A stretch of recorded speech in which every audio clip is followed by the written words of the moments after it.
चला बाळांनो, आपण या व्हिडिओमध्ये बघू सीईटीचा पेपर कसा सोडवायचा असतो। आता तुम्ही 2 वर्ष ज्या परीक्षेसाठी कष्ट घेतलं, आता त्याचा शेवटचा भाग आलेला आहे। आता हे बरेच भाग संपले, 11वी झाली, 12वी झाली, बोर्ड एग्जाम झाली, मधला प्रिपरेशनचा वेळ झाला आणि शेवटच्या भागाला येऊन पोहोचलाय। लास्टचे 10 दिवस राहिलेत। तुम्हाला मी रोज एक व्हिडिओ टाकेन की ह्या शेवटच्या 10 दिवसात आठवड्यात काय काय करायचं आहे। खूप महत्त्वाचे व्हिडिओ आहेत, कारण 2 वर्षाचं कष्ट आहे ना, हे 10 दिवसात तुम्हाला टिकून राहून पुढे ते डिलिव्हर करायचं आहे। मग पेपर कसा सोडवायचा आहे ह्याच्या टेक्निक बऱ्याच मुलांच्याकडे असतात। काही मुलांना टेक्निक चांगले असतात, चांगले मार्क पडायला लागले, त्यांनी स्वतःची टेक्निक वापरा। ज्यांना अजूनही त्रास होतोय पेपर सोडवायचा कसा आहे त्यांच्यासाठी हा व्हिडिओ बनवतोय आणि हा खूप महत्त्वाचा व्हिडिओ आहे की पेपर सोडवायची टेक्निक फॉलो केला ऑटोमॅटिक मार्क्स वाढतात। आणि ही जी टेक्निक मी सांगणार आहे ही टेक्निक तुम्ही काय करा, पुढच्या 2 मॉक टेस्ट तरी द्या ही टेक्निक फॉलो करून, तुम्हाला थोडाफार फरक जाणवेल, इझिली जाणवेल। आणि ज्यांचं खूप चांगलं चाललंय त्यांनी काय करा, त्यांची टेक्निक फॉलो करा। ह्यातलं काहीतरी चांगलं वाटलं तर ते पण फॉलो करू शकताय, ठीक आहे। पण हा व्हिडिओ झाल्यानंतर 2 मॉक टेस्ट ह्या टेक्निक नुसार द्या। चला बघूया आपण नेमकं कसा पेपर सोडवायचा आहे। आता हे मी माझ्या आयुष्यात 10च्या 10 गेट एक्झाम्सला लावलंय। गेट एक्झाम माहिती असेल तुम्हाला की IIT काढतं दरवर्षी इंजिनिअरिंग 3rd इयर आणि लास्ट इयरच्या मुलांसाठी। 10च्या 10 वेळा परीक्षा चांगल्या मार्कांनी काढले मी, रँक मध्ये आलेलो महाराष्ट्रात, सॉरी देशामध्ये। त्यामुळे तुम्ही ही टेक्निक मी सांगतोय थोडीशी फॉलो करा आणि ही टेक्निक वापरून ह्यातले जे पॉइंट्स तुम्हाला महत्त्वाचे वाटतात ते वापरून तुम्ही ॲटलिस्ट 2 मॉक टेस्ट द्याव्या, तुम्हाला तिथं फरक जाणवेल, ठीक आहे। चला आता आपल्याला सीईटीचा पेपर 2 भागांमध्ये डिवाइड होईल, फिजिक्स आणि केमिस्ट्रीचा एक पेपर आणि मॅथमॅटिक्सचा एक पेपर। आज तुम्हाला माहिती आहे 100 मार्कांचा पेपर आहे, 90 मिनिटं आहेत, म्हणजे काय एक क्वेश्चन साठी तुमच्याकडे 54 सेकंद आहे। सीईटीच्या पेपरला सगळ्यात मोठा ड्रॉबॅक असतो हा, एक क्वेश्चन आणि 54 सेकंड्स आहेत। त्याच्यामध्ये क्वेश्चन वाचून सॉल्व करणं सोपं पडतंय थेरी क्वेश्चन्सला, पण न्यूमरिकल आला तर क्वेश्चन वाचायचा, गिवन डेटा लिहायचा, फॉर्म्युला घ्यायचा, सबस्टिट्यूशन करायचं, कॅल्क्युलेशन करायचं आणि देन आन्सर्स। त्यात आणि गिवन डेटा डायरेक्ट दिलेला नसणार, SI कन्व्हर्जन मध्ये असेल, म्हणजे कुठं CGS असेल ते सगळं SI मध्ये कन्व्हर्जन करायचंय की नाही करायचंय हे सगळं बघून मग इतर वेळ लागतो। मग त्याच्यासाठी तुम्हाला वेळ वाचवायचा असेल, वेळ वाचवण्यासाठी मी सांगतोय सगळ्यात पहिला थेरी क्वेश्चन उडवायचे। मग तुम्ही म्हणाल फिजिक्स केमिस्ट्रीमध्ये कुठला सोडवू, तुम्ही ठरवला असेल कुठलीही स्ट्रॅटेजी, त्याने चांगले मार्क्स पडतायत, 150 पेक्षा प्लस चालतं तर तुमची स्ट्रॅटेजी फॉलो करा। पण मॅक्सिमम सोपी स्ट्रॅटेजी काय, पहिला केमिस्ट्रीला चला, कारण केमिस्ट्री कसं आहे थेरॉटिकल पेपर आहे आणि थेरी असल्यामुळे बऱ्यापैकी, आता काय सगळी थेरी नाही येतात, न्यूमरिकल पण येतात, पण कंपॅरेटिव्हली थेरी जास्त असते। थेरी खूप जास्त असल्यामुळं थेरी क्वेश्चन्स लगेच निघतात, पेपरला फ्रेश माइंड आहे आणि थेरी क्वेश्चन थोडेफार कन्फ्युजिंग असतात। मग फ्रेश माइंड असलं तर कन्फ्युजन कमी होईल। केमिस्ट्री काढून घ्यायचा, 45 मिनिटं केमिस्ट्री मिळतात ना, 35 मिनिटांच्या आसपास तुम्हाला केमिस्ट्री निघला पाहिजे, म्हणजे 8 ते 10 मिनिटं फिजिक्सला ठेवा केमिस्ट्री मधली। हा मुद्दाम काही पण वेळ वाचवायचा म्हणून ठोकू नका, पण थेरी आहे, न्यूमरिकल कमी आहेत, लगेच निघतोय केमिस्ट्री पट पट पट पट, ठीक आहे। तुम्ही म्हणाल आम्हाला काही क्वेश्चन येतच नाहीयेत, आम्ही क्वेश्चन वाचला आम्हाला काहीच कळना झाले त्यातलं काय करायचंय, मग त्याच्यासाठी मी पुढे सांगतो, थांबा सगळं सांगतोय मी पेपर परत कशा पद्धतीने जायचं आहे। केमिस्ट्री गेला, फ्रेश नॉलेज आहे, थेरी आहे, टिक मार्क करून घेतले झाले। न्यूमरिकल आहे तिथं सोडवू शकताय पटकन, थोडेफार न्यूमरिकल येत आहेत केमिस्ट्रीमध्ये, काय खूप फिजिक्स सारखे नसतात। केमिस्ट्री संपला, 35 ते 38 मिनिटांमध्ये केमिस्ट्री संपला तर 8 ते 10 मिनिटं एक्स्ट्रा मिळतील फिजिक्सला, कारण फिजिक्सला टाइमचा गरज आहे। कारण फिजिक्समध्ये न्यूमरिकल 40च्या आसपास तर फिक्स न्यूमरिकल आहेत, कधी कधी असे पेपर आलेत 45-46 न्यूमरिकल आलेले, आता 42-43 म्हणजे 42-43-45च्या अराउंड न्यूमरिकल येतात। मी कन्सिडर करतो की तुमचं नशीब खूप चांगलं आहे, 40 न्यूमरिकल आलेतच। आता मग त्यातले काही न्यूमरिकल्स अशा असतात की डिरेक्टली प्रोपोर्शनल आहे, डायरेक्ट सबस्टिट्यूशन आहे, 20 मार्क थेरी प्लस न्यूमरिकल फुकट देणार आहे फिजिक्स। 20 ते 25 मार्कांना हे इझी असतात की थेरी पडले, मग थेरी काय 7-8 जरी क्वेश्चन असले तर डायरेक्ट निघतात। न्यूमरिकल असे दाखवलेत की इनव्हर्सली प्रोपोर्शनल आहे, डायरेक्टली प्रोपोर्शनल आहे, डायरेक्ट फॉर्म्युला आहे, म्हणजे तिथं अर्ध्या मिनिटात ते निघतात, ते 20 ते 25 मार्क इझी मिळतील। मग फिजिक्सचे न्यूमरिकल घ्या, मग केमिस्ट्री झाला, फिजिक्सला चला, आणि फिजिक्सला काय करायचे, पहिला थेरी क्वेश्चन काढून घ्यायचे पटपट पटपट। म्हणणार थेरी क्वेश्चन दिसत नाहीत कुठं, थेरी क्वेश्चन दिसतात, दिसला की टिक मार्क करायचा। थेरी क्वेश्चन साठी पुन्हा जायचं नाहीये, मग ते केमिस्ट्रीमध्ये असू दे, फिजिक्समध्ये असू दे, का पेपरला गेलाय फ्रेश नॉलेज आहे, फ्रेश नॉलेज सगळ्यात जास्त थेरी क्वेश्चनला लागेल. कारण सगळा पेपर संपत आला आणि थेरीवर विचार करत बसला ना, कन्फ्युजन वाढेल की ए आहे काय बी. कधी कधी असे क्वेश्चन असतात की दोन्ही ऑप्शन वाटतात की बरोबर आहेत. मग त्यावेळी जर सगळ्यात शेवटी गेला बाळांनो तर त्या आधीच डोकं संपत आहे, सगळं डोक्यातनं असं घाम पडायला चालू झालेला असतोय वर्गांमध्ये. मग तुम्ही म्हणणार की कन्फ्युजन वाढले, त्याच्यापेक्षा फ्रेश नॉलेज आहे, थेरी उडवा. फिजिक्सची थेरी निघली, मग न्यूमरिकल्सला चला. ठीक आहे, न्यूमरिकल्स इझिली निघतात. ठीक आहे, आणि न्यूमरिकलला सबस्टिट्यूशन्स वगैरे मेथड आहेत. काय पहिला केमिस्ट्री काढला, थेरी आहे बऱ्यापैकी सोडवला, न्यूमरिकल होते इझी टफ जे काय असतील ते काढला, 8 ते 10 मिनिटं वाचली, ती एक्स्ट्रा फिजिक्सला पाहिजे. कारण फिजिक्सला असे क्वेश्चन्स काही येतील की जिथं तुम्हाला वेळ घेणार, कधी कधी 2-2.5 मिनिटं घेतो. मग तो एक्स्ट्रा वेळ लागणार आहे, तो कुठं पाहिजे आहे फिजिक्सला, मग तो आणायचा कुठनं, केमिस्ट्रीमधनं. कारण फिजिक्सचे क्वेश्चन्स थेरॉटिकल कमी येतात, न्यूमरिकल जास्त येतात, टाइम खाणार आहे. ठीक आहे, आता तुम्ही म्हणणार हे आम्ही केलं, पण काही क्वेश्चन आमच्याकडे असे होते की ते आम्हाला कळतच नव्हते. म्हणजे तुम्ही वाचला, एकदा वाचला, दोनदा वाचला, क्वेश्चन कळालाच नाही काय आहे, तो क्वेश्चन डायरेक्ट ठोकून द्या, जे ठोकायचं आहे ते. म्हणणार कसं काय चुकला, तर अहो जर तुम्हाला त्या चॅप्टर मधलं तुम्ही ते केलंच नाही, किंवा असा क्वेश्चन आलाय 2 वेळा वाचलाय आणि तुम्हाला कळणच झाले काय विचारले, तर ठोका ना. कारण निगेटिव्ह मार्किंग तर नाही आहे. बरोबर लागला लागला, नाही लागला नाही लागला, काय फरक पडायला लागलाय. लागला तर नशीब आहे, नाही लागला तर चुकेल. पण त्याचा फायदा काय होईल माहिती आहे काय, तो क्वेश्चन जर तुम्ही ठेवला, तुम्हाला 100% गॅरंटी आहे तुम्हाला तो क्वेश्चन येत नाही, तर तुम्ही पुन्हा त्या क्वेश्चनला गेला समजा एक शेवटी, परत तो एखादा मिनिट खाऊन जाईल आणि पुन्हा कन्क्लुजन काय निघेल तुमचं, काहीच येत नाही. मग त्याच्यासाठी जो क्वेश्चन तुम्हाला येतच नाही आहे त्या क्वेश्चनला काय करायचं आहे, डायरेक्ट जे काय वाटतं ते लिहून टाका आन्सर.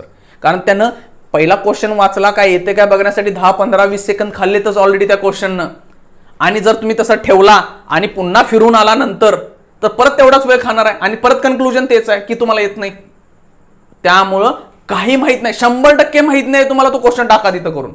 ठीक आहे, हे झाला फिजिक्स केमिस्ट्री. आता तुम्ही म्हणणार ह्यामध्ये काय, आता ह्यामध्ये काही कन्फ्युजिंग क्वेश्चन्स असतील.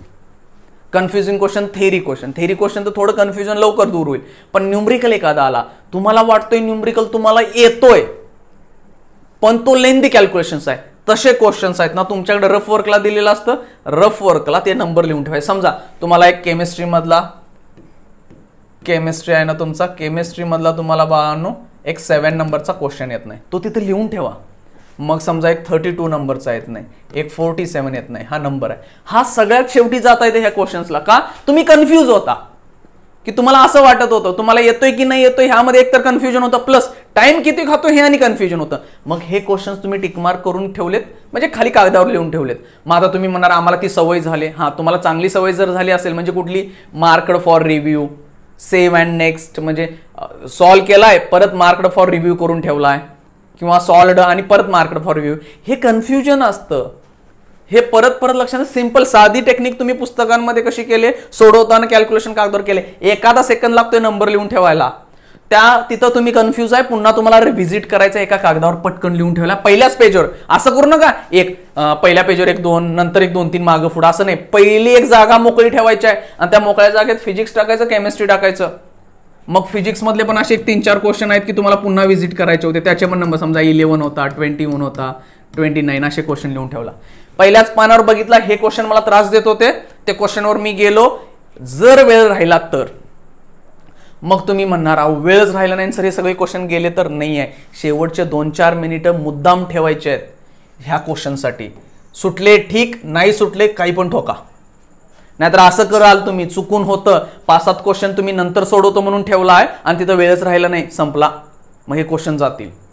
मग त्यामुळे शेवटचे 3-4 मिनिटं ना हे नंबर लिहून ठेवलेला असाल, जिथं तुम्हाला रिव्हिजिट करायचं आहे. 5-6 क्वेश्चन राहिल्यात, 5-6 मिनिटं लक्षात राहिल्यात, बघा सुटतील, 1-2-3 सुटतील, किंवा शेवटच्या 1-2 मिनिटात मग ठोकून टाका तुम्हाला, कारण वेळ नाही आहे. ठीक आहे, काय सांगितलं, पहिला केमिस्ट्री सगळी थेरी असते, बऱ्यापैकी इझी आहे, न्यूमरिकल कमी असतात, ते सोडून घ्या. फिजिक्स मधली पहिला थेरी काढा, देन न्यूमरिकल्सला चला. आणि काही क्वेश्चन्स डिफिकल्ट वाटतायत, ते डिफिकल्ट क्वेश्चन लिहून ठेवा. डिफिकल्ट म्हणजे काय, जे तुम्हाला सुटणार असे वाटतात, सुटत नाही ते तिथंच ठोकायचे आहेत, त्यात पुन्हा वेळ नाही वाया घालवायचा आहे.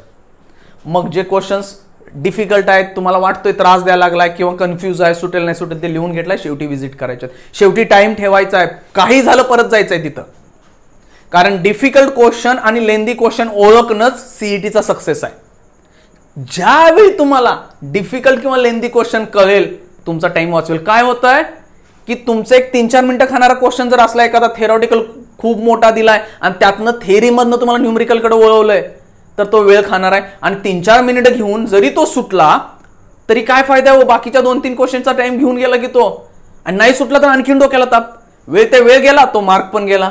त्याच्यामुळं तसं होऊ नये, त्यासाठी क्वेश्चन ओळखणं गरजेचं आहे. आणि असा क्वेश्चन जर फाइंड आउट केला तो शेवटी ठेवा, तो मध्ये वेळ खाऊ देऊ नका त्याला. कारण जर मध्ये वेळ केला तर आपल्याला टेन्शन वाढायला चालू होते, का माझा एवढा वेळ झाला आणि अजून क्वेश्चन एवढेच झालेत. मग काय होतं, शेवटी वेळ राहत नाही आणि सोपे काही क्वेश्चन्स असतात तो तुम्ही सोडवू शकत नाही. आणि तिथं पण तुम्हाला डोळं झाकून ठोकावं लागतं, का राहिल्यात 5 मिनिट आहेत आणि क्वेश्चन आहेत 25, काय करणार आहे. मग त्यात माहिती पण आहे, अरे हा खूप सोपा आहे, नुसता फॉर्म्युला टाकायचा आहे, तरी पण तुम्ही करू नाही शकत, वेळ नाही आहे. मग तुम्ही जबरदस्तीनं तिथं काही पण क्वेश्चन टिक करताय. हे तुम्ही मॉक टेस्टला पाहिलं असेल की क्वेश्चन नंतर होता, वेळ राहिला नाही, सोडवला म्हणजे काय, ठोकला आणि नंतर रिव्हिजिट केला, तर अरे हे खूप क्वेश्चन सोपे होते यातले निम्मे तरी, पण तुम्हाला ते सोडवता आले नाहीत कारण वेळ गेलेला, वेळ नव्हता. मग तो वेळ कुठं खाल्ला, अशा क्वेश्चन्सनी खाल्ला जे लेंदी होते, ते साईडला ठेवायचे आणि शेवटी जायचं. तुम्ही म्हणणार आम्हाला 100 सगळे क्वेश्चन जे लेंदी आहेत ते ओळखणार कसे, अभ्यास झाला असेल ना बऱ्यापैकी करतील. आता सगळेच कळणार नाहीत, एका दुसरा राहील, ओ राहू दे ठीक आहे ना, पण मॅक्सिमम क्वेश्चन ओळखायला शिका. हे झालं फिजिक्स केमिस्ट्रीचा पेपर कसा सोडवायचा. पेन देन आता येऊया आपण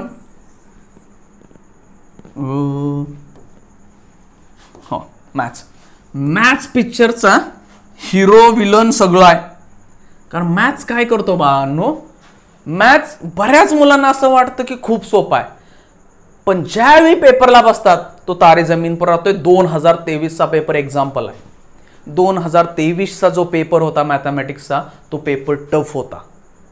कारण ज्या मुलांनी तिथं मॅथ्स बरोबर भांडण करत बसले पेपरला, त्या मुलांचे स्कोर कमी आले. त्यामुळं त्या पेपरमधून एक शिकण्यासारखी गोष्ट अशी होती की टाइम मॅनेजमेंट करणं किती गरजेचं आहे. मग मॅथ्समध्ये काय, सगळ्यात सोपी मेथड, इझी क्वेश्चन्स आहेत काढून घ्या. मॅथ्समध्ये काय असं बघत बसायचं नाही, कारण मॅथ्समध्ये थिअरी तर येणार नाही ना. हे केमिस्ट्रीमध्ये होतं, फिजिक्समध्ये ते माहित होतं. केमिस्ट्रीचे फिजिक्सचे थिअरी क्वेश्चन्स पहिला इझी आहेत ते सोडवले, थिअरी पटपट. न्यूमरिकलला आलो, डायरेक्ट न्यूमरिकल होते ते सोडवले, थोडेसे डिफिकल्ट वाटत होते ते साईडला लिहिलेले, मी शेवटी पोहोचलो. ही 3 टाईपची मेथड होती फिजिक्स केमिस्ट्रीचा पेपर सोडवण्याची. पण मॅथ्सला ती चालत नाही, कारण मॅथ्सला काही नाही आहेत, थेरॉटिकल क्वेश्चन्स नाहीत. मग मॅथ्सला जे चॅप्टर परफेक्ट आहेत तुमचे, माहिती आहे काही झालं सुटतोय, पटपट जायचं. आता तुम्ही म्हणणार सर 50 क्वेश्चन आहेत, 50 क्वेश्चन मधनं कुठनं शोधायचा. अरे बाळांनो, 50 क्वेश्चन जरी असले तर तुमच्याकडे किती आहेत, 90 मिनिट आहेत ना. मग इथं काय, पर क्वेश्चन 108 सेकंड्स आहेत. मग logic, pair of straight line, LPP, continuity, 11वीचे कंटिन्युटी, लिमिट, सर्कल सारखे जे क्वेश्चन्स आहेत ना, त्याला 2 मिनिटाच्या आसपास लागत नाही, तो 1 मिनिटामध्ये क्वेश्चन सुटतोय, तिथला वेळ वाचणार आहे. मग ते क्वेश्चन्स इझी असतात, ते पहिला काढून घ्यायचे, पटपट बघायचा, बघितला क्वेश्चन ओळखतोय तुम्हाला कुठल्या टाईपचा आहे. तुमचा जो चॅप्टर टफ आहे तुम्हाला माहिती असते त्याचं काय करायचं आहे, त्याचे क्वेश्चन शेवटी चला. आता काय झालं, मागच्या वर्षी डेरिव्हेटिव्हचे क्वेश्चन टफ आलेले. कारण डेरिव्हेटिव्ह काय असतं, मुलांना असं वाटतंय डेरिव्हेटिव्ह खूप सोपा चॅप्टर आहे comparatively. Application of derivative, indefinite, definite आणि ऍप्लिकेशन ऑफ इंटिग्रेशन, हे 3 आणि डिफरन्शियल 4. हे डिफरन्शियल पासून डेरिव्हेटिव्ह पर्यंत 6 चॅप्टर आहेत. पण ह्या 6 मधला टफ क्वेश्चन कुठले आले ते मागच्या वेळ, डिफरन्शिएशन पहिला चॅप्टर जो आहे फर्स्ट सेकंड सेक्शनचा. मग मुलांना काय वाटलं, ह्या 6 मध्ये तो सगळ्यात सोपा आहे पहिला, मग त्याचे मी क्वेश्चन काढतो. पण क्वेश्चन टफ आले त्याचवर. आणि जर बाळांनो तुम्ही एखाद्या क्वेश्चनवर भांडत बसला म्हणजे काय, आपण इगो मध्ये होतोय मुलांचा बऱ्याच, की माझा चॅप्टरचा हा अभ्यास खूप चांगला झालाय आणि काही झालं तर मी हा क्वेश्चन काढणार, एकतर क्वेश्चन राहील नाहीतर मी राहीन. अशी जी मुलं भांडतात, गॅरंटी देतो तो क्वेश्चन राहतोय, ती मुलं राहत नाहीत. म्हणजे 10-15 मिनिटं ते खाऊन जातंय. एक विद्यार्थी मागच्या वेळी माझा होता, नशिबानं तो 98% ला गेलाय. ती मुलं भांडत बसलेली, ते क्वेश्चन सुटत का नाही, ते सुटले पाहिजेत. पण तो मुलं एवढी टॅलेंटेड होती की ती 99.9चा पुढे जायला पाहिजे होतं, पण ते इगोमध्ये आला. त्यामुळे मॅथचे क्वेश्चन्स कळाले पाहिजेत, इझी कुठले आहेत ते डायरेक्ट सुटतात. आणि दुसरा पॉईंट काय, इझी टफ हे तुमच्या याच्यावर आहे की तुम्हाला चॅप्टर कुठला इझी जातोय आणि टफ जातोय. ते झालं. जे डिफिकल्ट क्वेश्चन आहेत ते क्वेश्चन परत सांगतो, एक पेज पहिलं ठेवलंय तिथं नंबर लिहायचे, क्वेश्चन नंबर, मग 3 असेल, 37 असेल, 41 असेल, 49, असे काही जे क्वेश्चन्स आहेत, जे क्वेश्चन तुम्हाला वाटतात टफ आहेत बाबा. हा, पुन्हा इथं काय, जो क्वेश्चन कळतच नाही, काहीच माहित नाही त्यातलं, 1% पण क्वेश्चन कळणं झालं, काय आलंय, ठोकून द्या डोळं झाकून. का नाही ठोकला तर पुन्हा तिथं जावं लागेल, पुन्हा वेळ खाईल. ते एकदा वेळ गेलाय बाद झालं की. ज्या क्वेश्चन मधलं 1% पण माहित नाही त्याच्यावर वेळ घालवायचा नाहीये. एकदा वाचा, दोनदा वाचा, 10-15-20 सेकंदात कळते बाबा आपल्याला ह्यातलं काहीच येत नाहीये, ठोकायचा. जे क्वेश्चन लेंदी वाटाले, डिफिकल्ट वाटायला लागलेत, वेळ खाणारे वाटायला लागलेत, त्याचे नंबर टाकायचे आणि शेवटी तिथं जायचंय. कळलं? मॅथ्स डिसाइडिंग फॅक्टर आहे. पीसीएम वाल्यांना मॅथ्स मागं ओढायला माहित आहे. केमिस्ट्रीला मॅथ, पीसीएम वाल्यांना केमिस्ट्री मार्क देणारच आहे, सगळ्यांना केमिस्ट्रीमध्ये मार्क पडतात. फिजिक्स ठीक आहे, ॲव्हरेज येतात, ठरतो इथं मॅथ्स. 100 मार्कांचा पेपर आहे, तुम्हाला काढता येईल. इझी क्वेश्चन पटपट काढला, जे थोडेसे डिफिकल्ट वाटाले ते पण सुटले, लईच डिफिकल्ट वाटले त्याचे नंबर लिहून ठेवले, ते शेवटी जाणार आहे. काहीच कळत नव्हतं त्याचं काय केलं, ठोकून दिलं.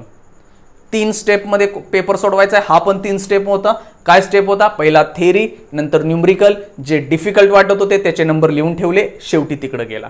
काहीच कळत नव्हतं, टिक मार्क करून टाकलं. सेम आता इथं थेरी नाही आहे, इथं पहिला इझी, देन उरलेले सगळे क्वेश्चन त्यातले जे डिफिकल्ट वाटले त्याचे नंबर लिहून ठेवले, शेवटी तिथं जाणार आहे. आणि ज्याचं काहीच कळलं नाही ठोकून दिला. जर हे फॉलो केला ना बाळांनो, टाइम मॅनेजमेंट परफेक्ट होत आहे. आणि जे लेंदी क्वेश्चन होते 2-3 शेवटी राहिलेले राहू देत, तिथं जाऊन शेवटच्या मिनिटात ठोकला काय नाही आहे, पण ते लेंदी क्वेश्चन जर 5-10 मिनिटं खाल्ली आणि असे 2-3 जरी क्वेश्चन अडकले, 20-25 मिनिटापर्यंत पोहोचतात मुलं 4-5 क्वेश्चनला घेऊन. 5 क्वेश्चन 5-5 मिनिटं लावल्यात. अरे अर्धा तास गेला तर अख्खा घाम येतोय, असं डोक्यातनं पडायखाली चालू होतोय. कारण का, टाइम तर पळायला लागलाय फास्ट, क्वेश्चन हलना झालेत. मग हे कशामुळे होतंय, टाइम मॅनेजमेंट नसलं आणि पेपरचं अनालिसिस नसलं. ह्या ज्या मेथड सांगितल्यात ह्या मॉक टेस्टला वापरा बाळांनो, गॅरंटी देतो स्कोर वाढणार. हे फॉलोच करायचं आहे, कारण सीईटीचा पेपर तुमचं ॲक्युरसी प्लस स्पीडचं चेक करत आहे. कारण ॲक्युरसी तर पाहिजेच पाहिजे, कारण टाइम कमी आहे, कारण गडबडीत काय तर चुकणार आहे, त्यामुळे ॲक्युरसी पाहिजे. स्पीड कशासाठी पाहिजे, कॅल्क्युलेशनसाठी. हे ज्यानं मॅच केलंय तो ह्या वर्षीच्या टॉपर्समध्ये येणार आहे. गॅरंटी आहे की तुम्हाला स्कोर होणारच आहे.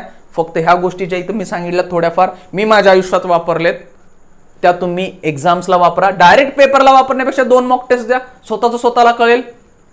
आणि तुमचा ऑलरेडी 150-170 स्कोर चाललाय, बेस्ट आहे. तुम्ही जी स्ट्रॅटेजी वापरलाय तीच वापरा, ठीक आहे. ह्यातनं ज्या चांगल्या गोष्टी असतील त्या यूज करा, तुम्हाला फायदा होईल. हां, काउन्सिलिंग आम्ही फ्री देतोय. फ्री काउन्सिलिंग कुठे मिळणार आहे तुम्हाला, व्हॉट्सअप ग्रुपची लिंक आहे, जॉईन करा. सगळं फ्री काउन्सिलिंग देतोय आम्ही. स्वतः गव्हर्नमेंट कॉलेजांमधनं शिकलोय, इंजिनिअरिंग वगैरे झालंय. तुम्हाला तिथं पोहोचायचं कसं, काय काय मेरिट असतात, हे सगळ्या गोष्टी देतोय. फ्री ऑफ कॉस्ट असेल, कुठलंही तुम्हाला फसवणूक नसणार आहे, किंवा तुमच्याकडून कुठलं ना आम्ही प्रोडक्ट विकणार आहे ना, काही नाही आहे, सगळं फ्री असेल. चालतंय. थँक्यू.